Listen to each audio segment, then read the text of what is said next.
رسول کریم صلی اللہ علیہ وسلم عید الاضحیٰ یا عید الفطر میں عیدگاہ تشریف لے گئے۔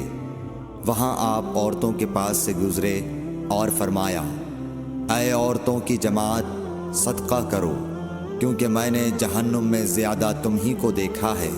انہوں نے کہا، یا رسول اللہ صلی اللہ علیہ وسلم، ایسا کیوں؟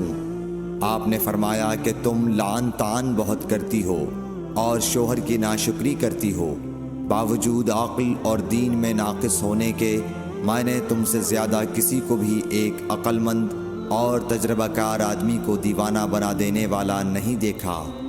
عورتوں نے عرض کی کہ ہمارے دین اور ہماری عقل میں نقصان کیا ہے یا رسول اللہ؟ آپ نے فرمایا، کیا عورت کی گواہی مرد کی گواہی سے نصف نہیں ہے؟ انہوں نے کہا، جی ہے۔ آپ نے فرمایا،